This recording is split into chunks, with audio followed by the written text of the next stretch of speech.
Salam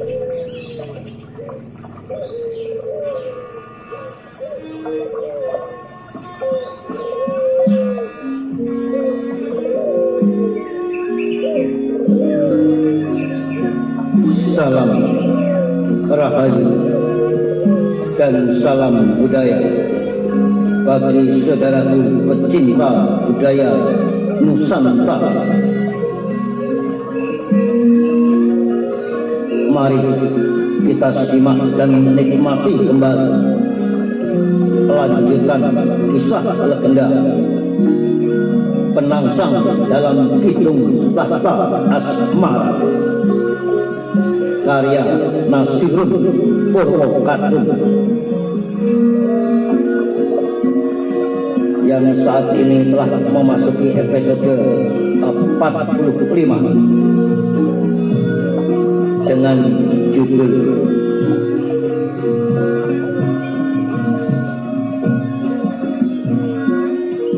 Kejanggalan. Saudara, di episode yang lalu telah dikisahkan rasa gundah dan rasa cemas kerabat keraton Demak Bintoro, utamanya para Sentana dan Nayaka Praja, juga para kerabat keraton Demak Bintoro, lebih-lebih para wali amri yang dipandegani Sunan Kudus dan Sunan Kalijaga yang telah menetapkan putra tertua Sultan Trenggono yang bernama Raden Bagus Mukmin atau Sunan Prawoto untuk dilantik menjadi Sultan Demak yang keempat. Namun dengan kurun waktu 1,5 tahun, Bagus Mukmin baru bersedia memenuhi amanah para wali amri untuk dilantik menggantikan ayahnya yang telah gugur di Panarukan.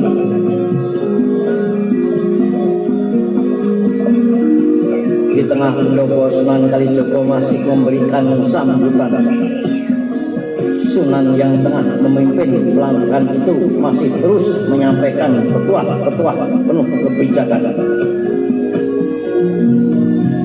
Sedangkan kebijaksanaan raja bagi rakyatnya adalah seorang pemimpin yang bisa memberikan kesejahteraan bagi yang dipimpinnya.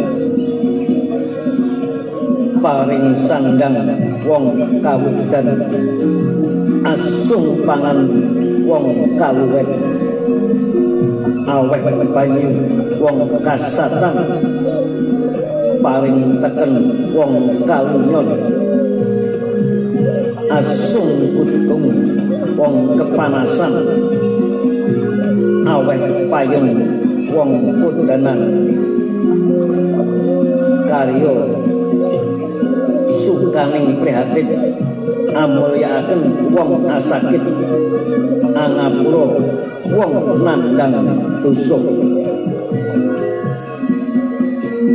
Sambil terus mencerna apa yang disampaikan Sunan Kalijogo,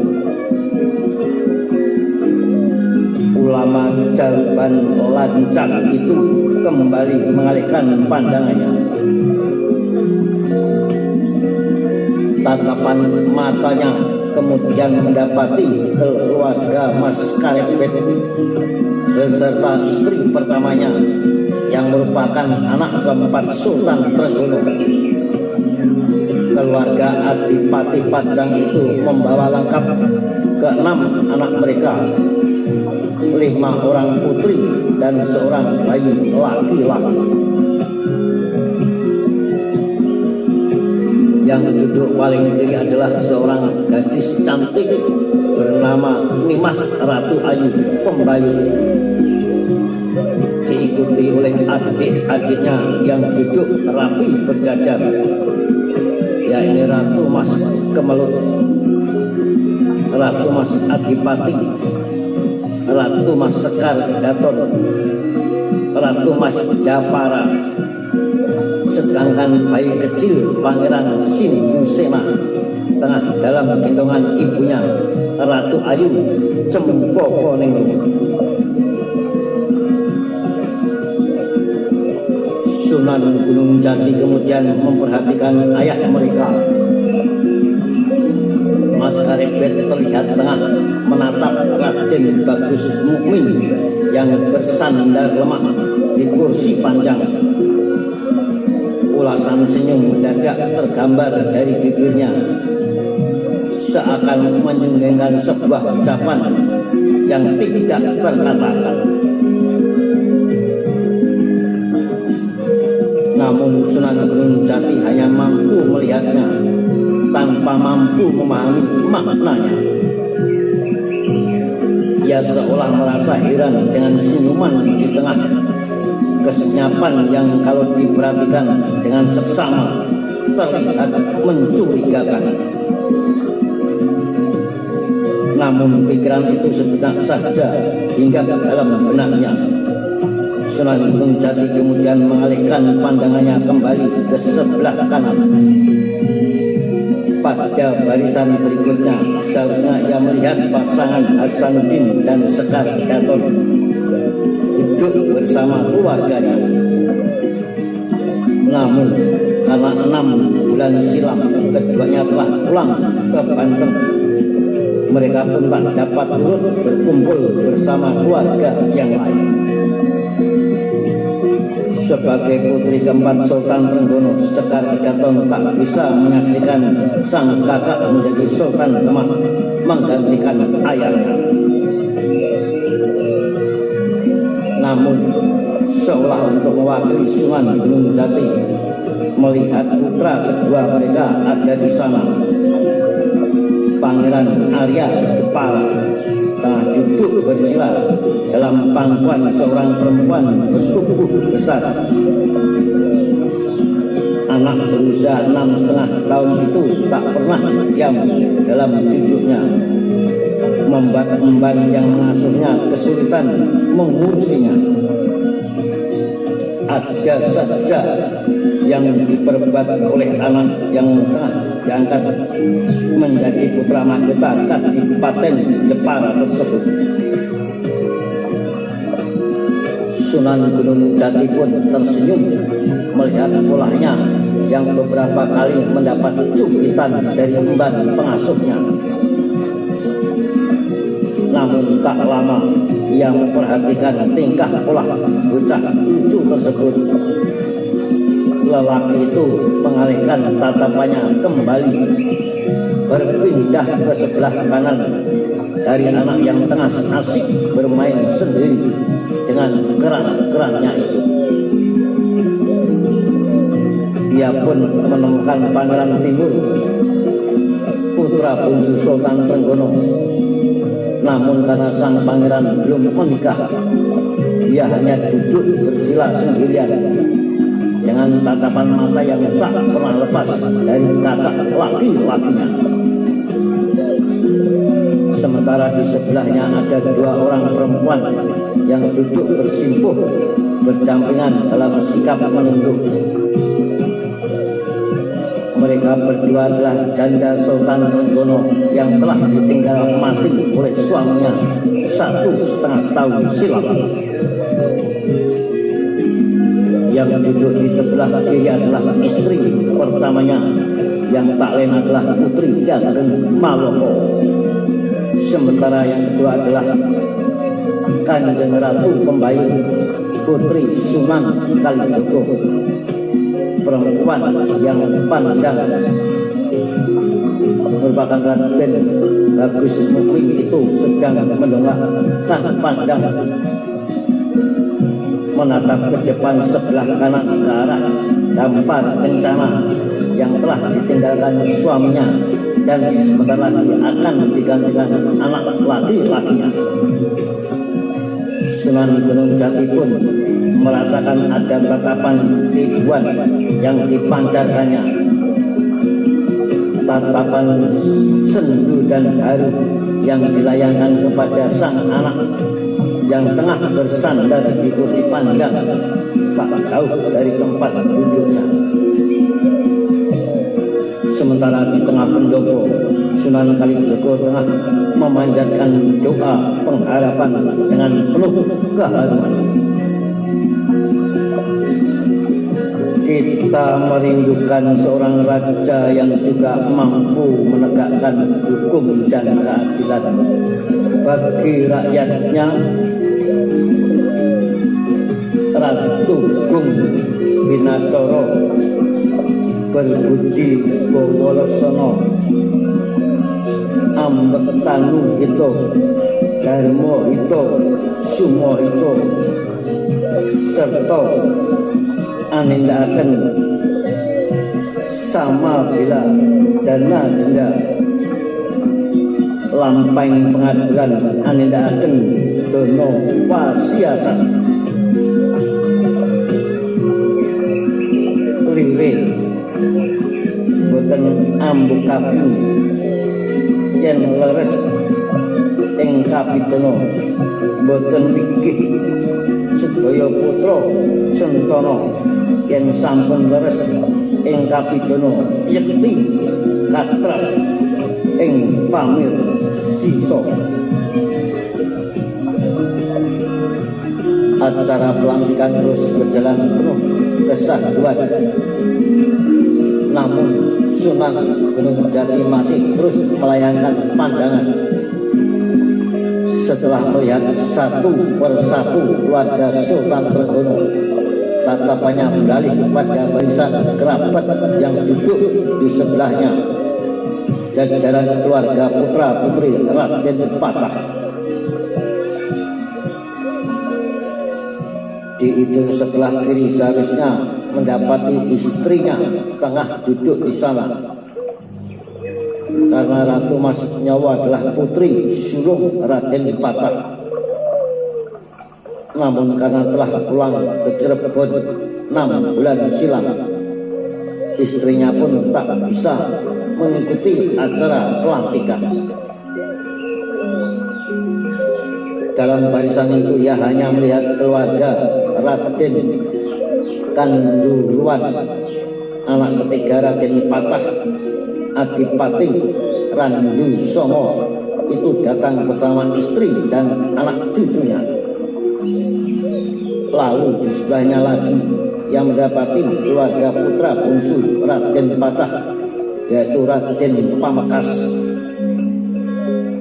Istri bersama anak-anaknya berjajar menampakkan keteduhan wajah.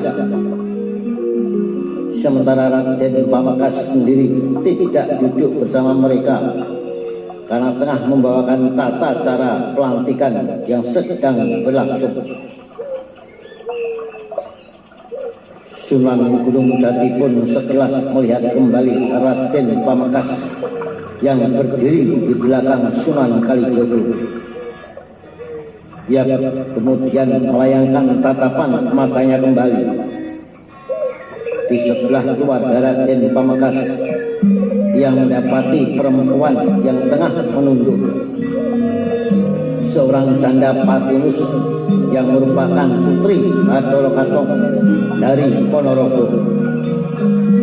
Perempuan yang tidak menikah lagi itu memilih tetap tinggal di Kasultanan, mendiami rumah peninggalan suaminya.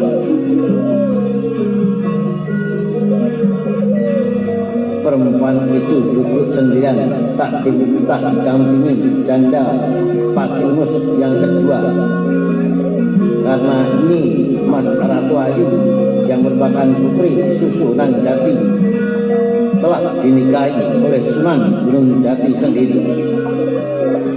Dan pada saat itu ia pun telah pulang ke Cirebon bersama Ratu Mas Nyawa, istrinya yang pertama.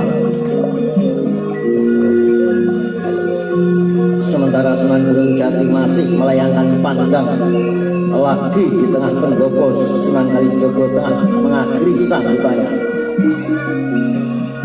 Demikian yang bisa kami berikan sebagai sekedar sekadar pengantar sebelum memasuki pada upacara pelantikan.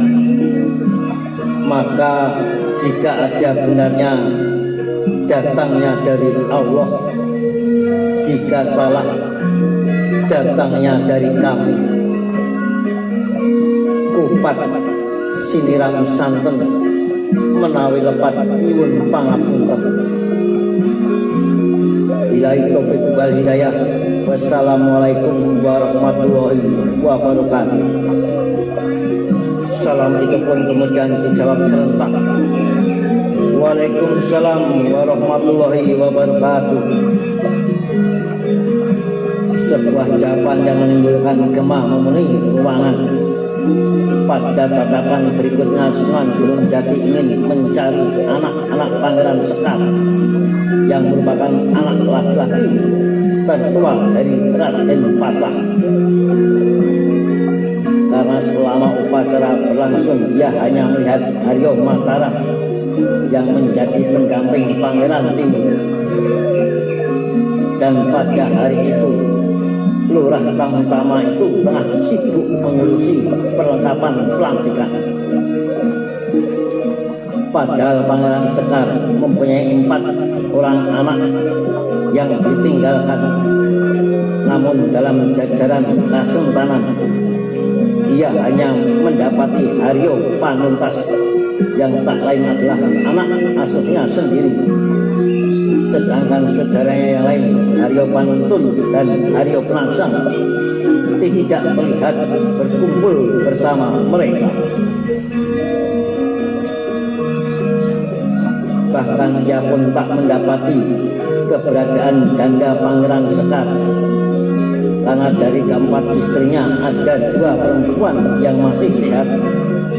Jadi mestinya bersama Panuntas terdapat Ibunda Panuntun yang merupakan istri ketiga, sedangkan Ibunda Panuntas sendiri sebagai istri keempat telah meninggalkan Demak bersama rombongan Hasanuddin ke Cirebon. Sementara Ibunda Penangsang dan Mataram telah meninggal saat keduanya sama-sama baru dilahirkan. Mendadak ada keharuan yang menyelinap dalam batin Sunan Giri dan Sunan Gunung Jati. Untuk menenangkan ia pun melayangkan pandang kembali, mencoba menemukan kedua anak Pangeran Sekar yang lain, yaitu Haryo Panuntun yang menjadi anak asuh Sunan Kudus dan Haryo Penangsang sang Adipati Jipang. Namun berkali-kali ia mencari tatapan matanya, tak mendapati Panuntun bersama jajaran Kasentanan lainnya. Sedangkan untuk mencari keberadaan Penangsang, ia layangkan ke jajaran Kanayakan. Ia berharap pada besan para Adipati Bawan yang duduk di sebelah kiri akan ia temui sang Adipati Jipang. Tapi dengan mencermati satu persatu wajah mereka, tak juga ditemukan anak sulung Pangeran Sekar tersebut. Penangsang adalah sentana yang telah banyak berjasa pada Demak. Ia pernah menjadi Manggoloyudo, bukanlah sekedar nayaka. Dharma baktinya pada Kasultanan telah terbukti ketika menjadi Senopati. Dan sebagai Adipati Jipang, dia tidak pernah mangkir dalam tiap paseban. Tapi lebih dari itu, ia juga seorang yang pernah diajukan menjadi calon sultan. Kedudukannya sangat terhormat dan seharusnya Penangsang ada di dalam upacara kebesaran ini. Namun mengapa tak terlihat sama sekali? Tanya Sunan Gunung Jati dalam hati.